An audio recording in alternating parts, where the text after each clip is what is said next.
कृष्णा सोबती की कहानी। सिक्का बदल गया। कृष्णा सोबती की कहानी। सिक्का बदल गया। खद्दर की चादर ओढ़े, हाथ में माला लिए शाहनी जब दरिया के किनारे पहुंची तो पौ फट रही थी। दूर दूर आसमान के पर्दे पर लालिमा फैलती जा रही थी। शाहनी ने कपड़े उतारकर एक ओर रखे और श्री राम करती पानी में हो ली। अंजलि भरकर सूर्य देवता को नमस्कार किया, अपनी उनीदी आंखों पर छींटे दिए और पानी से लिपट गई। चनाब का पानी आज भी पहले सा ही सर्द था। लहरें लहरों को चूम रही थीं। दूर सामने कश्मीर की पहाड़ियों से बर्फ पिघल रही थी। उछल उछल आते पानी के भंवरों से टकराकर कगारे गिर रहे थे, लेकिन दूर दूर तक बिछी रेत आज न जाने क्यों खामोश लगती थी। शाहनी ने कपड़े पहने, इधर उधर देखा, कहीं किसी की परछाई तक न थी। पर नीचे रेत में अगणित पांवों के निशान थे। वह कुछ सहम सी उठी। आज इस प्रभात की मीठी नीरवता में न जाने क्यों कुछ भयावना सा लग रहा है। वह पिछले 50 वर्षों से यहां नहाती आ रही है। कितना लंबा अरसा है, शाहनी सोचती है। एक दिन इसी दुनिया के किनारे वह दुल्हन बनकर उतरी थी, और आज आज शाहजी नहीं, उसका वह पढ़ा लिखा लड़का नहीं। आज वह अकेली है, शाहजी की लंबी चौड़ी हवेली में अकेली है। पर नहीं, यह क्या सोच रही है वह सवेरे सवेरे? अभी भी दुनियादारी से मन नहीं फिरा उसका। शाहनी ने लंबी सांस ली और श्री राम करती बाजरे के खेतों से होती घर की राह ली। कहीं कहीं लिपे पुते आंगनों पर से धुआं उठ रहा था। टन टन बैलों की घंटियां बज उठती हैं। फिर भी कुछ बंधा बंधा सा लग रहा है। जम्मी वाला कुआं भी आज नहीं चल रहा। ये शाहजी की ही असामियां हैं। शाहनी ने नजर उठाई। यह मीलों फैले खेत अपने ही हैं। भरी भराई नई फसल देखकर शाहनी किसी अपनत्व के मोह में भीग गई। यह सब शाहजी की बरकतें हैं। दूर दूर गांवों तक फैली हुई जमीनें, जमीनों में कुएं, सब अपने हैं। साल में 3 फसल, जमीन तो सोना उगलती है। शाहनी कुएं की ओर बढ़ी, आवाज दी, शेरे शेरे, हसैना हसैना। शेरा शाहनी का स्वर पहचानता है। वह ना पहचानेगा? अपनी मां जैना के मरने के बाद वह शाहनी के पास ही पलकर बड़ा हुआ है। उसने पास पड़ा गंडासा शटाले के ढेर के नीचे सरका दिया। हाथ में हुक्का पकड़कर बोला, ए हसैना, सैना। शाहनी की आवाज उसे कैसे हिला गई है। अभी तो वह सोच रहा था कि उस शाहनी की ऊंची हवेली की अंधेरी कोठरी में पड़ी सोने चांदी की संदूकचियां उठाकर, कि तभी शेरे शेरे। शेरा गुस्से से भर गया। किस पर निकाले अपना क्रोध? शाहनी पर। चीख कर बोला, ऐ मर गई हैं, ऐब तैनू मौत दे। हसैना आटे वाली कनाली एक और रख जल्दी जल्दी बाहर निकल आई। ए आइया, क्यों छावेले तड़पना है? अब तक शाहनी नजदीक पहुंच चुकी थी। शेरे की तेजी सुन चुकी थी। प्यार से बोली, हसैना, यह वक्त लड़ने का है। वह पागल है तो तू ही जिगरा कर लिया कर। जिगरा? हसैना ने मान भरे स्वर में कहा। शाहनी, लड़का आखिर लड़का ही है। कभी शेरे से भी पूछा है कि मुंह अंधेरे ही क्यों गालियां बरसाई हैं इसने? शाहनी ने लाड़ से हसैना की पीठ पर हाथ फेरा। मुझे तो लड़के से बहू प्यारी है, शेरे। हाँ शाहनी। मालूम होता है रात को कुल्लूवाल के लोग आए हैं यहां, शाहनी ने गंभीर स्वर में कहा। शेरे ने जरा रुक कर घबरा कर कहा, नहीं शाहनी। शेरे के उत्तर की अनसुनी कर शाहनी जरा चिंतित स्वर से बोली, जो कुछ भी हो रहा है अच्छा नहीं। तेरे आज शाहजी होते तो शायद कुछ बीच बचाव करते, पर शाहनी कहते कहते रुक गई। आज क्या हो रहा है? शाहनी को लगा जैसे जी भर भर आ रहा है। शाहजी को बिछुड़े कई साल बीत गए, पर आज कुछ पिघल रहा है। शायद पिछली स्मृतियां। आंसुओं को रोकने के प्रयत्न में उसने हसैना की ओर देखा और हल्के से हंस पड़ी। और शेरा सोच ही रहा है, क्या कह रही है शाहनी आज? आज शाहनी क्या, कोई भी कुछ नहीं कर सकता। यह होके रहेगा, क्यों न हो। हमारे ही भाई बंदों से सूद लेकर शाहजी सोने की बोरियां तोला करते थे। प्रतिहिंसा की आग शेरे की आंखों में उतर आई। गंडासे की याद हो आई। शाहनी की ओर देखा। नहीं नहीं, शेरा इन पिछले दिनों में 30-40 कत्ल कर चुका है। पर वह ऐसा नीच नहीं। सामने बैठी शाहनी नहीं, शाहनी के हाथ उसकी आंखों में तैर गए। सर्दियों की रातें कभी कभी शाहजी की डांट खाके वह हवेली में पड़ा रहता था, और फिर लालटेन की रोशनी में वह देखता है शाहनी के ममता भरे हाथ दूध का कटोरा थामे हुए। शेरे, शेरे, उठ पी ले। शेरे ने शाहनी के झुर्रियां पड़े मुंह की ओर देखा तो शाहनी धीरे से मुस्कुरा रही थी। शेरा विचलित हो गया। आखिर शाहनी ने क्या बिगाड़ा है हमारा? शाहजी की बात शाहजी के साथ गई, वह शाहनी को जरूर बचाएगा। लेकिन कल रात वाला मशवरा, वह कैसे मान गया था फिरोज की बात? सब कुछ ठीक हो जाएगा, सामान बांट लिया जाएगा। शाहनी चलो, तुम्हें घर तक छोड़ाऊं। शाहनी उठ खड़ी हुई। किसी गहरी सोच में चलती हुई शाहनी के पीछे पीछे मजबूत कदम उठाता शेरा चल रहा है। शंकित सा इधर उधर देखता जा रहा है। अपने साथियों की बातें उसके कानों में गूंज रही हैं। पर क्या होगा शाहनी को मारकर? शाहनी, हाँ शेरे। शेरा चाहता है कि सिर पर आने वाले खतरे की बात कुछ तो शाहनी को बता दे, मगर वह कैसे कहे? शाहनी। शाहनी ने सिर ऊंचा किया। आसमान धुएं से भर गया था। शेरे। शेरा जानता है यह आग है। जबलपुर में आज आग लगनी थी, लग गई। शाहनी कुछ न कह सकी। उसके नाते रिश्ते सब वही हैं।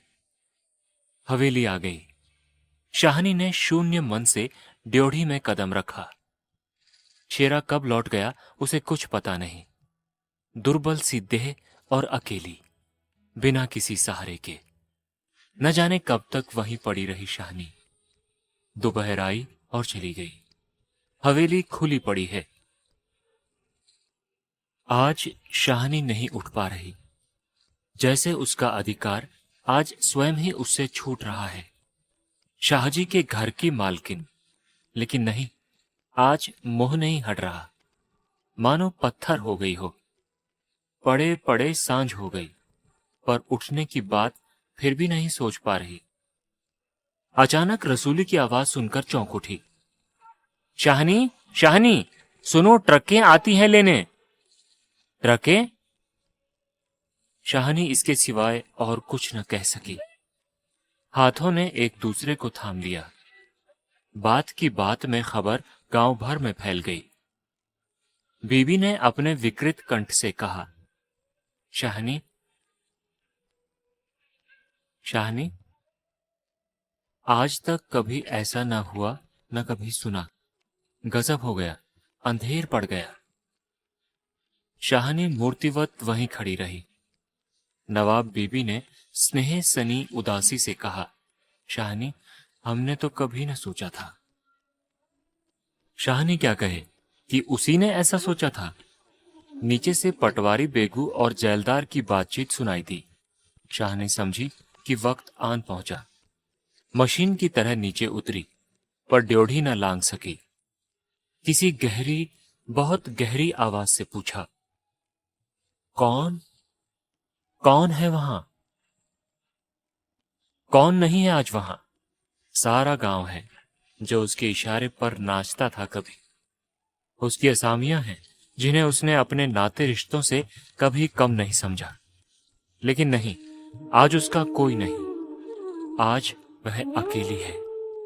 यह भीड़ की भीड़, उनमें कुल्लूवाल के जाट। वह क्या सुबह ही न समझ गई थी? बेगू पटवारी और मसीद के मुल्ला इस्माइल ने जाने क्या सोचा, शाहनी के निकट आ खड़े हुए। बेगू आज शाहनी की ओर देख नहीं पा रहा। धीरे से जरा गला साफ करते हुए कहा, शाहनी, रब नू ऐही मंजूर सी। शाहनी के कदम डोल गए। चक्कर आया और दीवार के साथ लग गई। इसी दिन के लिए छोड़ गए थे शाहजी उसे। बेजान सी शाहनी की ओर देखकर बेगू सोच रहा है, क्या गुजर रही है शाहनी पर। मगर क्या हो सकता है, सिक्का बदल गया है। शाहनी का घर से निकलना छोटी सी बात नहीं। गांव का गांव खड़ा है, हवेली के दरवाजे से लेकर उस दारे तक जिसे शाहजी ने अपने पुत्र की शादी में बनवा दिया था। तब से लेकर आज तक सब फैसले, सब मशवरे यहीं होते रहे हैं। इस बड़ी हवेली को लूट लेने की बात भी यहीं सोची गई थी। यह नहीं कि शाहनी कुछ न जानती हो। वह जानकर भी अनजान बनी रही। उसने कभी बैर नहीं जाना, किसी का बुरा नहीं किया। लेकिन बूढ़ी शाहनी यह नहीं जानती कि सिक्का बदल गया है। देर हो रही थी। थानेदार दाऊद खान जरा अकड़कर आगे आया और ड्योढ़ी पर खड़ी जड़ निर्जीव छाया को देखकर ठिठक गया। वही शाहनी है जिसके शाहजी उसके लिए दरिया के किनारे खेमे लगवा दिया करते थे। यह तो वही शाहनी है जिसने उसकी मंगेतर को सोने के कनफूल दिए थे मुंह दिखाई में। अभी उसी दिन जब वह लीग के सिलसिले में आया था तो उसने उद्दंडता से कहा था, शाहनी, भागोवाल मस्जिद बनेगी, 300 रुपया देना पड़ेगा। शाहनी ने अपने उसी सरल स्वभाव से 300 रुपए दिए थे। और आज शाहनी ड्योढ़ी के निकट जाकर बोला, देर हो रही है शाहनी, कुछ साथ रखना हो तो रख लो। कुछ साथ बांध लिया है, सोना चांदी? शाहनी अस्फुट स्वर से बोली, सोना चांदी? जरा ठहरकर सादगी से कहा, सोना चांदी? बच्चा, वह सब तुम लोगों के लिए है। मेरा सोना तो एक एक जमीन में बिछा है। दाऊद खान लज्जित सा हो गया। शाहनी, तुम अकेली हो, अपने पास कुछ होना जरूरी है। कुछ नकदी ही रख लो। वक्त का कुछ पता नहीं। वक्त? शाहनी अपनी गीली आंखों से हंस पड़ी। दाऊद खान, इससे अच्छा वक्त देखने के लिए क्या मैं जिंदा रहूंगी? किसी गहरी वेदना और तिरस्कार से कह दिया शाहनी ने। दाऊद खान निरुत्तर है। साहस कर बोला, शाहनी, कुछ नकदी जरूरी है। नहीं बच्चा, मुझे इस घर से। शाहनी का गला रूंध गया। नकदी प्यारी नहीं, यहां की नकदी यहीं रहेगी। शेरा आन खड़ा गुजरा कि हो ना हो कुछ मार रहा है शाहनी से। खां साहब, देर हो रही है। शाहनी चौंक पड़ी। देर? मेरे घर में मुझे देर? आंसुओं की भंवर में न जाने कहां से विद्रोह उमड़ पड़ा। मैं पुरखों के इस बड़े घर की रानी, और यह मेरे ही अन्न पर पले हुए। नहीं, यह सब कुछ नहीं। ठीक है, देर हो रही है, पर नहीं, शाहनी रो रो कर नहीं, शान से निकलेगी इस पुरखों के घर से। मान से लांघेगी यह देहरी जिस पर एक दिन वह रानी बनकर आ खड़ी हुई थी। अपने लड़खड़ाते कदमों को संभालकर शाहनी ने दुपट्टे से आंखें पोंछी और ड्योढ़ी से बाहर हो गई। बड़ी बूढ़ियां रो पड़ी। किसकी तुलना हो सकती थी इसके साथ? खुदा ने सब कुछ दिया था, मगर मगर दिन बदले, वक्त बदले। शाहनी ने दुपट्टे से सिर ढांपकर अपनी धुंधली आंखों में से हवेली को अंतिम बार देखा। शाहजी के मरने के बाद भी जिस कुल की अमानत को उसने सहेज कर रखा, आज वह उसे धोखा दे गई। शाहनी ने दोनों हाथ जोड़ लिए। यही अंतिम दर्शन था, यही अंतिम प्रणाम था। शाहनी की आंखें फिर कभी इस ऊंची हवेली को न देख पाएंगी। प्यार ने जोर मारा, सोचा एक बार घूम फिरकर पूरा घर क्यों न देख आई मैं। जी छोटा हो रहा है, पर जिनके सामने हमेशा बड़ी बनी रही है, उनके सामने वह छोटी न होगी। इतना ही ठीक है। बस हो चुका। सिर झुकाया। ड्योढ़ी के आगे कुलवधू की आंखों से निकलकर कुछ बूंदें चूक पड़ी। शाहनी चल दी। ऊंचा सा भवन पीछे खड़ा रह गया। दाऊद खान, शेरा, पटवारी, जैलदार और छोटे बड़े, बच्चे, बूढ़े, मर्द, औरतें सब पीछे पीछे। ट्रकें अब तक भर चुकी थीं। शाहनी अपने को खींच रही थी। गांव वालों के गलों में जैसे धुआं उठ रहा है। शेरे, खूनी शेरे का दिल टूट रहा है। दाऊद खान ने आगे बढ़कर ट्रक का दरवाजा खोला। शाहनी बढ़ी। इस्माइल ने आगे बढ़कर भारी आवाज से कहा, शाहनी, कुछ कह जाओ। तुम्हारे मुंह से निकली असीस झूठ नहीं हो सकती। और अपने साफे से आंखों का पानी पोंछ लिया। शाहनी ने उठती हुई हिचकी को रोककर रूंधे रूंधे से कहा, रब तुहानू सलामत रखे बच्चा, खुशियां बख्शे।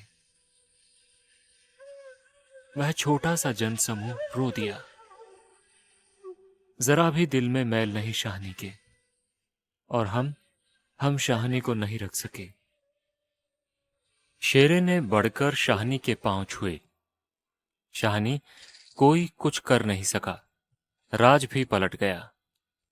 शाहनी ने कांपता हुआ हाथ शेरे के सिर पर रखा और रुक रुक कर कहा, तैनू भाग जगन चन्ना, ओ चांद तेरे भाग्य जागे। दाऊद खान ने हाथ का संकेत किया। कुछ बड़ी बूढ़ियां शाहनी के गले लगी और ट्रक चल पड़ी। अन्न जल उठ गया। वह हवेली, नई बैठक, ऊंचा चौबारा, बड़ा पसार एक एक करके घूम रहे हैं शाहनी की आंखों में। कुछ पता नहीं ट्रक चल दिया है या वह स्वयं चल रही है। आंखें बरस रही हैं। दाऊद खान विचलित होकर देख रहा है इस बूढ़ी शाहनी को। कहां जाएगी अब वह? शाहनी, मन में मैल न लाना। कुछ कर सकते तो उठा न रखते। वक्त ही ऐसा है। राज पलट गया है। सिक्का बदल गया है। रात को शाहनी जब कैंप में पहुंचकर जमीन पर पड़ी तो लेटे लेटे आहत मन से सोचा, राज पलट गया है। सिक्का क्या बदलेगा? वह तो मैं वहीं छोड़ आई। और शाहजी की शाहनी की आंखें और भी गीली हो गईं। आसपास के हरे हरे खेतों से घिरे गांव में रात खून बरसा रही थी। शायद राज पलटा भी खा रहा था और सिक्का बदल रहा था।